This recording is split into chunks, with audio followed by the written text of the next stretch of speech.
चलो बच्चों शुरू करते हैं। सूचना प्रौद्योगिकी की अवधारणा पार्ट फर्स्ट, कक्षा 9th, और हमारे सब्जेक्ट का नाम है FOIT, fundamental of information technology, माध्यमिक शिक्षा बोर्ड राजस्थान अजमेर के द्वारा जो बुक संचालित है उसके बारे में, जिसका चैप्टर है 7। कौन सा चैप्टर नंबर है?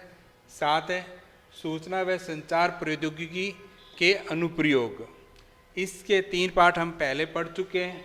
आज हम पढ़ रहे हैं इसका चौथा पार्ट 4, जिसके अंदर हम पढ़ेंगे ई लर्निंग क्या है। ई लर्निंग का परिचय, इसका परिचय पढ़ेंगे ई लर्निंग का, और ई लर्निंग के कौन कौन से मॉडल हैं, और ई लर्निंग के क्या लाभ हैं, और e disadvantage of e learning, e learning के कौन कौन से नुकसान हैं। अब हम इनके बारे में डिटेल में पढ़ते हैं। पार्ट कौन सा है? 7 है। सूचना व संचार प्रौद्योगिकी के अनुप्रयोग, application of ICT, application of ICT.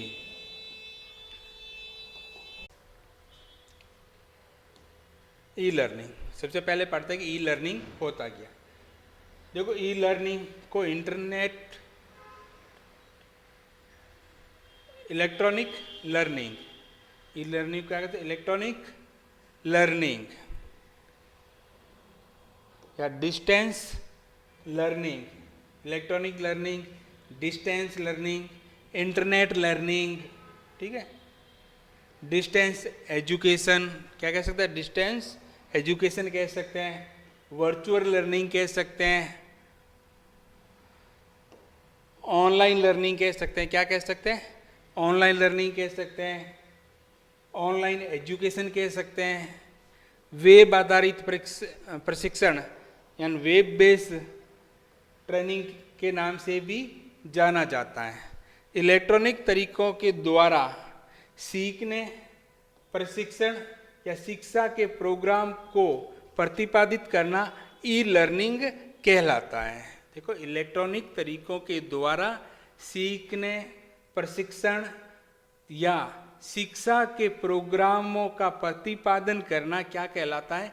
E learning कहलाता है। अब देखो, यहाँ से इंटरनेट लर्निंग जो ऑनलाइन केवल वो नहीं है। अगर आप इलेक्ट्रॉनिक गैजेट के द्वारा का प्रयोग करते हो, कुछ भी सीखते हो, किसी को प्रशिक्षण देते हो या शिक्षा के प्रोग्रामों का प्रतिपादन करना ई लर्निंग कहलाता है। ठीक है। ई लर्निंग में प्रशिक्षण, शैक्षणिक या सीखने की सामग्री को कंप्यूटर या इलेक्ट्रॉनिक युक्ति, जिसे हम कहते हैं इलेक्ट्रॉनिक डिवाइस के प्रयोग से उपलब्ध कराई जाती है। ये किसके द्वारा करवाई जाती है? कंप्यूटर या इलेक्ट्रॉनिक डिवाइस है के प्रयोग के द्वारा उपलब्ध करवाई जाती है। डिस्टेंस एजुकेशन ई लर्निंग के विकास का आधार है। जो डिस्टेंस एजुकेशन है वो संभव ही ई लर्निंग के द्वारा हो पाया है। ई लर्निंग ऑन डिमांड हो सकती है। ई लर्निंग कैसी हो सकती है? ऑन डिमांड, यानी जब आप डिमांड करो तब आप पढ़ाई या ई लर्निंग कर सकते हो। यह समय, उपस्थिति, यात्रा की दिक्कत से निजात दिलाती है। तो एक तो ई लर्निंग के द्वारा आपको यात्रा नहीं करनी पड़ेगी। अगर आपको कहीं पढ़ाई करनी है, दूर है, तो यात्रा नहीं करनी पड़ेगी, समय की बचत होती है, और एनी टाइम उपलब्ध होने की या वहाँ पर उपस्थित होने की आवश्यकता नहीं है। ई लर्निंग की विधा the models of e learning. तो देखो, ई लर्निंग के बहुत सारे मॉडल्स हैं जिनका इस्तेमाल किया जा सकता है। आजकल ई लर्निंग के लिए कई तरीके उपलब्ध हैं। आजकल अगर आप ई लर्निंग करना चाहते हो तो उसके बहुत सारे तरीके उपलब्ध हैं, जिसमें प्रशिक्षु अपनी आवश्यकताओं और सुविधा के अनुसार इसमें से किसी एक विधा या एक मॉडल या एक से अधिक विधा या मॉडल के मिश्रण का उपयोग अपने ज्ञान वर्धन के लिए कर सकता है। तो अगर आवश्यकता, जो प्रशिक्षु है, जो स्टूडेंट है, जो ई लर्निंग करना चाहता है, वो अपनी आवश्यकता, उसकी जो ज़रूरत है और उसकी सुविधा के अनुसार इनमें से किसी एक विधा, एक मॉडल या एक से अधिक मॉडल या एक से अधिक मॉडल का मिश्रण का उपयोग अपने ज्ञान वर्धन के लिए कर सकता है। ई लर्निंग के लिए उपलब्ध कुछ जो मॉडल्स हैं, विधाएं हैं, वो निम्न हैं। पहला, शुद्ध ऑनलाइन यानी प्योर ऑनलाइन। ऑनलाइन लर्निंग में प्रशिक्षु कंप्यूटर के माध्यम से संचार यानी कम्युनिकेशन कर अध्ययन सामग्री प्राप्त करता है। प्योर ऑनलाइन के अंदर क्या करता है? ऑनलाइन लर्निंग में प्रशिक्षु कंप्यूटर के माध्यम से संचार कर अध्ययन सामग्री क्या करता है? प्राप्त करता है, यानी इंटरनेट के द्वारा। ठीक है। दूसरा है सिंक्रोनस लर्निंग में प्रशिक्षु एवं प्रशिक्षक, देखो यहाँ प्रशिक्षु मतलब जो शिक्षा ले रहा है, जो स्टूडेंट है, और प्रशिक्षक यानी टीचर भौतिक रूप से दूर होने के बावजूद वास्तविक समय में एक दूसरे से इंटरेक्ट करते हैं। तो सिंक्रोनस लर्निंग के अंदर क्या होता है? जो प्रशिक्षु है, जो स्टूडेंट है, और जो प्रशिक्षक है, जो शिक्षा ट्रेनिंग दे रहा है, जो टीचर है, वो भौतिक रूप से तो क्या होते हैं? दूर होने के बावजूद वास्तविक समय में एक दूसरे से क्या करते हैं? इंटरेक्शन करते हैं। जैसे लाइव रेडियो प्रसारण होता है, ठीक है, तो उसी समय रेडियो सुन रहे हैं, तो उसी समय हम उससे क्या इंटरेक्शन कर रहे हैं। या लाइव टेलीविज़न देखते हो, टेलीविजन प्रसारण देखना हो, ऑडियो या वीडियो कॉन्फ्रेंसिंग, ये लाइव सैटेलाइट प्रसारण है, या ऑनलाइन लेक्चर जो आप यूट्यूब पे या कहीं और अन्य प्लेटफॉर्म पे देखते हो, जिससे हम क्या करते हैं? जो प्रशिक्षक है और जो प्रशिक्षु है, वो उसी समय एक दूसरे के साथ क्या कर सकते हैं? इंटरेक्ट करते हैं।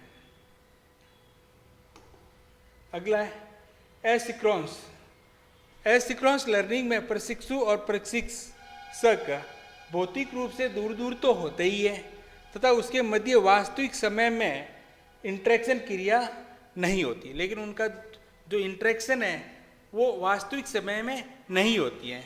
जैसे इंटरनेट, जैसे अगर आप जैसे आप ये वीडियो यूट्यूब पे देखोगे, तो मैंने तो वीडियो डाल दिया, फिर आप अपनी सुविधा के जब भी देखना चाहो देखोगे, तो हम इंटरेक्शन तो कर रहे हैं, लेकिन उसी समय नहीं कर रहे हैं, है ना। दूर तो है ही, इंटरेक्शन तो करते ही हैं, लेकिन वास्तविक समय के अंदर नहीं करते। वही अगर मैं इसको लाइव प्रसारण कर रहा हूँ यूट्यूब के ऊपर, तो क्या है? वो तो ऑनलाइन है ना, सिंक्रोनस मोड है, जिसके अंदर लाइव देख रहे हो आप मुझे, उसी समय मेरे साथ इंटरेक्शन कर रहे हो। ठीक है।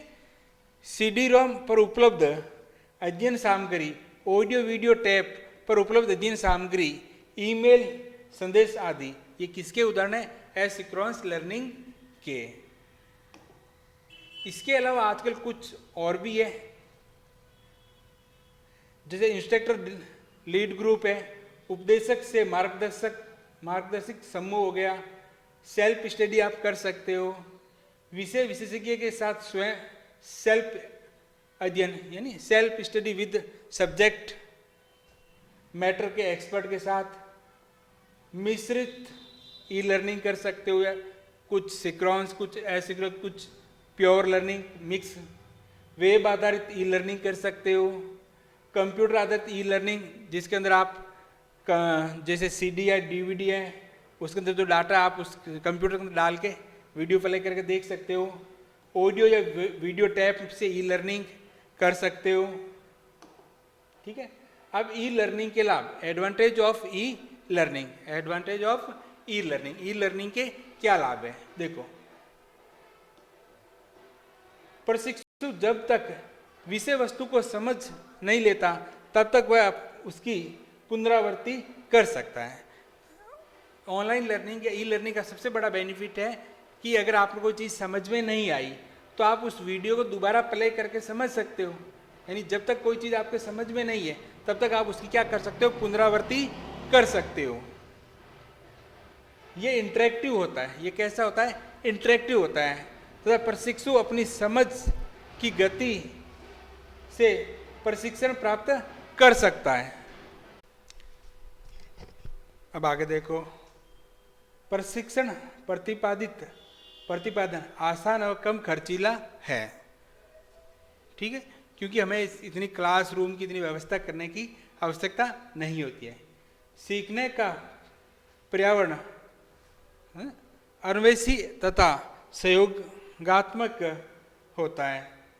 प्रशिक्षु अपनी सुविधा अनुसार किसी भी समय प्रशिक्षण प्राप्त कर सकता है। जो स्टूडेंट है वो अपनी सुविधा के अनुसार किसी भी समय प्रशिक्षण प्राप्त कर सकता है। प्रशिक्षण सामग्री को किसी भी प्लेटफॉर्म जैसे विंडो, यूनिक्स है, मैक आदि, ये यूनिक्स है, ठीक है, ये ध्यान रखना, इस तरह कुछ यूनिक्स, मैक इत्यादि पर उपलब्ध वेब ब्राउजर सॉफ्टवेयर की सहायता से एक्सेस किया जा सकता है। प्रशिक्षण सामग्री का सस्ते में विश्व भर में वितरण किया जा सकता है। और जो आपकी प्रशिक्षण सामग्री है, उस जो कंटेंट है, आप विश्व भर के अंदर कहीं पर भी वितरित कर सकते हो। प्रशिक्षण इंटरनेट पर दिया जा सकता है, अतः यात्रा के समय खर्च की बचत होती है, क्योंकि प्रशिक्षण आप इंटरनेट के द्वारा भी ले सकते हो, तो उसके लिए आपको समय की और खर्चे की क्या होती है? बचत होती है। प्रशिक्षक आसानी से विषय वस्तु में परिवर्तन कर सकता है और विषय वस्तु एंड कंटेंट के एक्सेस को आसानी से नियंत्रित भी, उसे कंट्रोल भी कर सकता है। प्रशिक्षु को प्रशिक्षण का शुल्क अदा करने के कई आसान विकल्प उपलब्ध करवाए, जिससे ऑनलाइन आप पेमेंट कर सकते हो। प्रशिक्षु को अन्य प्रशिक्षण संसाधनों का सीधा एक्सेस उपलब्ध होता है। अब है ई लर्निंग की डिसएडवांटेज, है ना, हानियां। देखो, प्रशिक्षु को कंप्यूटर की आधारभूत जानकारी होनी चाहिए। अब जैसे अगर आप इलेक्ट्रॉनिक लर्निंग करना, तो ई लर्निंग करना तो चाहते हो, लेकिन आप कंप्यूटर से की आधारभूत जानकारी है, कंप्यूटर का आधारभूत जानकारी है, इलेक्ट्रॉनिक डिवाइस का आधारभूत जानकारी तो आपको होनी चाहिए। और प्रशिक्षण की प्रक्रिया विधि बैंडविड्थ और ब्राउजर के कारण सीमित हो जाती है, क्योंकि अगर इंटरनेट की स्पीड इतनी फुल नहीं है, स्पीड अधिक नहीं है, तो आप एनी टाइम, है ना, जो प्रशिक्षण है या ऑनलाइन जो वीडियो देखते हो, तो उसमें क्या होती है? प्रॉब्लम हो सकती है। आजकल उपलब्ध ब्राउजरों में विषय वस्तु की सीमित फॉर्मेटिंग संभव होती है।